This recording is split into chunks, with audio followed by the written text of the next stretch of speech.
हमने वहाँ 370 की जब बात हुई, हमें नहीं मालूम था आज उठेगा, लेकिन जब उठा हमने सपोर्ट किया, पूरी तरह से सपोर्ट किया। और जहाँ भी 370 का रेजोल्यूशन होगा हम सपोर्ट करेंगे। और ये बंद किताब नहीं है, इस सेशन में आगे भी 370 का इशू उठेगा। और जब उमर अब्दुल्ला साहब जो इलेक्शन में बोल रहे थे वो क्या था, जो गवर्नर एड्रेस में उसमें तो नामो निशान ही नहीं है इसका।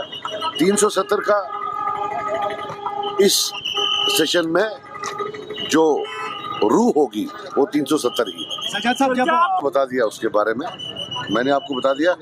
एक चीज पूरी कौम को पता चलनी चाहिए, 4 या 5 मेंबरान उस रेजोल्यूशन के हक में उठे, बाकी बीजेपी और नेशनल कॉन्फ्रेंस कटे थे और खिलाफ थे। So it was 5 versus 85।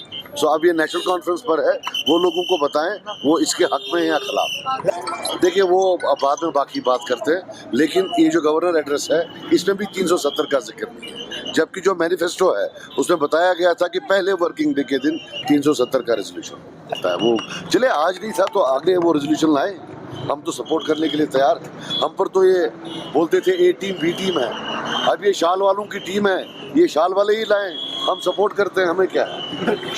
Resolution की मांग की हो तो बीजेपी के लिए सब ने उठ के उस पे जो है रोष जताया, तो क्या बताएंगे आप? बड़ी बदकिस्मती है, आज पहला दिन था, एक लंबे अरसे के बाद असेंबली कॉन्स्टिट्यूट हुई और बिजनेस के अकॉर्डिंग आज सिर्फ स्पीकर का इलेक्शन है और लेफ्टिनेंट गवर्नर साहब का एड्रेस था। पीडीपी जो कोई आइडियालॉजिकल पार्टी नहीं, जो एक जहर का गड़ा है, वो सिर्फ जहर उगलना जानते हैं। अलगाववाद की राजनीति, जमात इस्लामी की राजनीति, कभी वो लोगों के इश्यूज़ को नहीं उठाते, बिजली, पानी, सड़क, स्कूल, अस्पताल नहीं।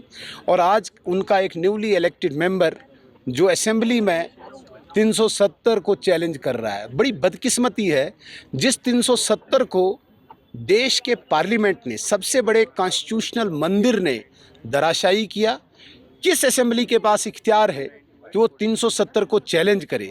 जिस 370 को 543 इलेक्टेड मेंबर पार्लियामेंट्स के बीच में बहस करके ख़त्म किया गया, जो अब केवल एक तारीख है, जो केवल एक हिस्ट्री है। लेकिन पीडीपी और नेशनल कॉन्फ्रेंस, ये दोनों ऐसी जमातें हैं जो जम्मू कश्मीर में गरीब लोगों के बच्चों को सड़कों पे ला के गोलियां देखना चाहते हैं और गोली चलने के बाद वो सियासत करना जानते हैं। वो बड़े परेशान हैं इस वक्त कि भाई यहाँ पे डेवलपमेंट की बात हो रही है, नरेंद्र मोदी जी गोल्डन कार्ड की बात कर रहे हैं, मुफ्त राशन की बात कर रहे हैं, इससे तो कश्मीर के गरीब बच्चे तो सड़कों पे नहीं आएंगे। इसलिए पीडीपी हो या नेशनल कॉन्फ्रेंस हो, 370 के इशू को लेके, चाहे सदन हो या सदन के बाहर हो, कश्मीर की जनता को गुमराह करना चाहती है।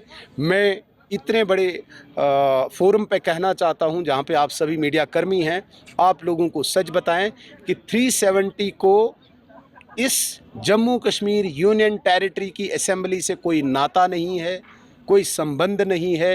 ये केवल और केवल गरीब बच्चों के लिए एक प्रोवोकेशन का काम करेंगी।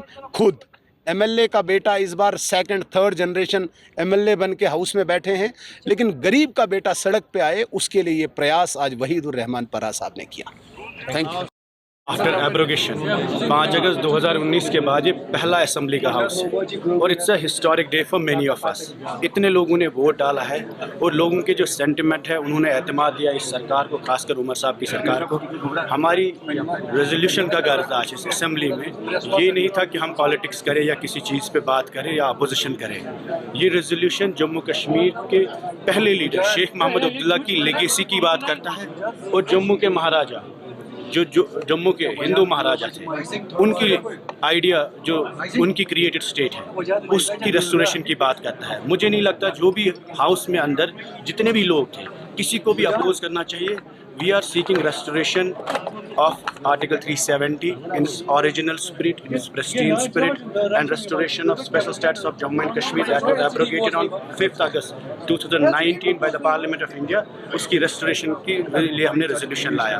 अब कुछ लोगों को बुरा लगा हो, बट हमारी अभी भी गुजारिश है कि सियासत से के बिना इस रेजोल्यूशन को यूनानिमसली सपोर्ट मिलना चाहिए, ताकि कश्मीर के आवाम के जज्बात जो है उनकी नुमाइंदगी हो और उन्हें लगे कि हमारे वोट ज़ाया नहीं हुए। अगर हम पानी, सड़क, बिजली, बेरोजगारी, भूख उसके लिए हम वेट कर सकते हैं, लेकिन this resolution is about the dignity and identity of people of Jammu Kashmir, so this should be the first priority and the first business of this house. इसलिए हमें लगा कि आज का दिन महत्वपूर्ण है, इंपॉर्टेंट है। बाकी हमने स्पीकर साहब से गुजारिश की कि इसको बिजनेस में लाया जाए, आज नहीं कल परसों, 3-4 दिन है उनके पास, they can bring it and make it part of a business. We have requested him, humbly we have requested him to make this resolution as part of business, और हम इस resolution पे नेशनल कॉन्फ्रेंस का support भी मांगते हैं। अब रही बात जो उमर साहब ने इल्ज़ाम लगाया कि इन्होंने हमसे बात नहीं की, वो वजह ये है कि जब इन्होंने पहला रेजोल्यूशन कैबिनेट में लाया वो इन्होंने स्टेटहुड पे लाया,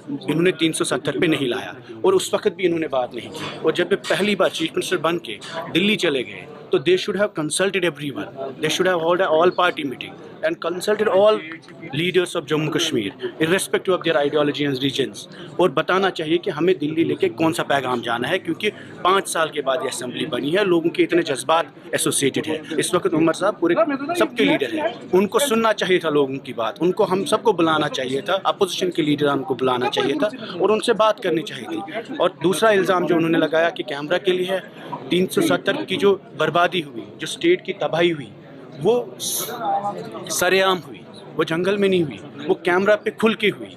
5 अगस्त को जो जम्मू कश्मीर के साथ हुआ वो पार्लियामेंट के हाउस से हुआ and it was well recorded. Whatever happens on 5th August cannot be a secret. It's not a state secret. We should fight for restoration of Article 370 and special status of Jammu and Kashmir in open press, open media, streets पे, सड़कों पे, assembly में, open camera में. Yes, this is an exercise also to address media because it's very important so that the people of Jammu Kashmir know and the people in the mainland country know कि कश्मीर के लोगों ने जो फैसला लिया इस मुल्क के साथ चलने का, इलाहाक के साथ चलने का, we are with that move, but at the same time we want our dignity, our identity, our interests, our state to be protected and our rights to be secured by the Constitution of India, by the Constitution of Jammu and Kashmir state as well. क्या लायामल रहेगा आगे इस तरह से? उन्होंने इल्जाम लगाया कि क्या लायामल रहेगा? का मामला आपने कहा कि आपका जो तादाद है पीडीपी को देखिए ये जो रेजोल्यूशन हमने लाया ये पीडीपी का रेजोल्यूशन है, लेकिन जो बात हम इस रेजोल्यूशन में कर रहे हैं उसी पर शेख अब्दुल्ला साहब ने अपनी पूरी सियासत की है। We are seeking the restoration of Sheikh Abdullah's legacy.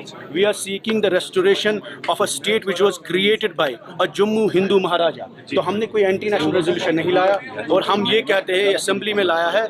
अगर उसमें इनको लगता है आज नहीं कल लेना चाहिए, इन्हें ऑल पार्टी मीटिंग करनी चाहिए।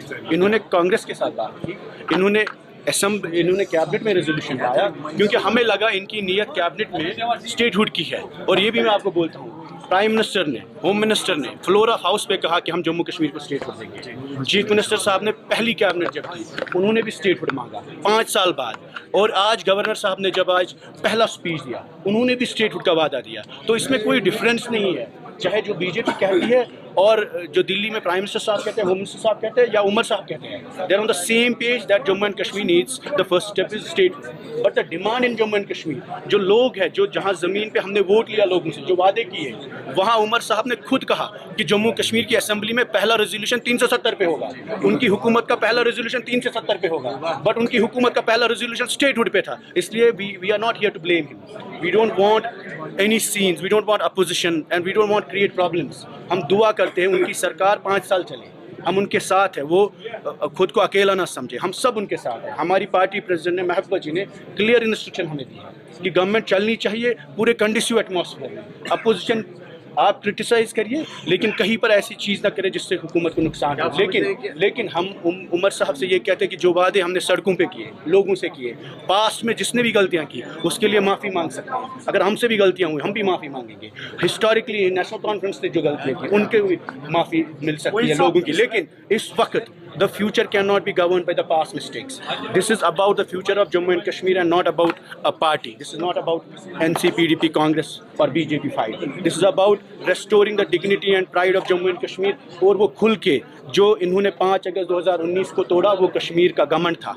और अगर उसके लिए कैमरा से क्या, सड़क से क्या, असेंबली से क्या, पार्लियामेंट से क्या, जहां हमें जगह मिलेगी हम बात करेंगे, ताकि लोगों को लगे कि we are putting clearly a pressure on the government and all the elected MLAs that support this resolution and bring a resolution against 5th August and against the in favor of the restoration of special status of Jammu and Kashmir state. शुक्रिया जी, मैं यही कहूँगी कि सब लोगों ने बहुत अच्छे से गवर्नर एड्रेस सुना, सब ने मतलब अच्छे से पार्टिसिपेट कर रहे थे, लेकिन PDP ने अपनी क्रूर मानसिकता का प्रदर्शन पहले भी किया था और उसी क्रूर मानसिकता को लेके वो आज भी बोल रही थी, बौखलाई हुई थी। तो मैं यही कहूँगी जनता के हित के बारे में हमें, अगर हम जनता के नुमाइंदे हैं, जनता के हित के बारे में सोचना चाहिए। हमें सड़क, पानी और बिजली को लेके बात करनी चाहिए, ना कि 370 के राग को लापना चाहिए। क्योंकि मुझसे पहले भी बहुत सारे लेजिस्लेचर्स हैं जो बहुत कम उम्र के थे, जैसे कि जो ज्योतिरादित्य सिंधिया जी जो बहुत पहले चुन के आए थे, और भी बहुत सारे लोग हैं। हाँ, मैं ये कहूँगी कि इसके लिए मैं किश्तवाड़ के तमाम लोगों का तहे दिल से हाथ जोड़ के शुक्रिया अदा करती हूँ कि उन्होंने मुझे ये सेवा का अवसर दिया, और मैं उनसे ये वादा करती हूँ कि जब तक शगुन परिहार इस सदन में बैठी हुई है, वो किश्तवाड़ के तमाम लोगों की सड़क, पानी और बिजली की समस्या को लेकर पूरे हक से आवाज़ उठाएगी, ज़ोरों शोर से आवाज़ उठाएगी, और पूरी कोशिश करेगी कि इस टेन्योर में वहाँ पे सड़क, पानी और बिजली की समस्या जो है वो खत्म हो जाए। आगे जाके और भी स्थिति की जी, मैं यही कहूँगी जिस तरीके से आज हमने ये जो बैठे हुए थे लोग, इनको बात करने नहीं दी इस चीज़ को लेके, जो कि गलत बात है। जो 370 लोकसभा से पास हुआ, राज्यसभा से पास हुआ, सुप्रीम कोर्ट ने जिस पे मोहर लगाई हुई है, ये उन चीज़ों को चैलेंज कर रहे हैं। ये सिर्फ और सिर्फ जनता को पहले भी गुमराह करते थे और आज भी गुमराह कर रहे हैं। अगर नेशनल कॉन्फ्रेंस इस तरह का रेजोल्यूशन लाती है तो क्या आपका समर्थन रहेगा? बिल्कुल नहीं रहेगा समर्थन। जो चीज़ देश की यूनिटी और इंटीग्रिटी के खिलाफ होगी, हम उस चीज़ का समर्थन कभी नहीं करेंगे, ना तो पहले कभी किया था, ना ही आगे कभी करेंगे।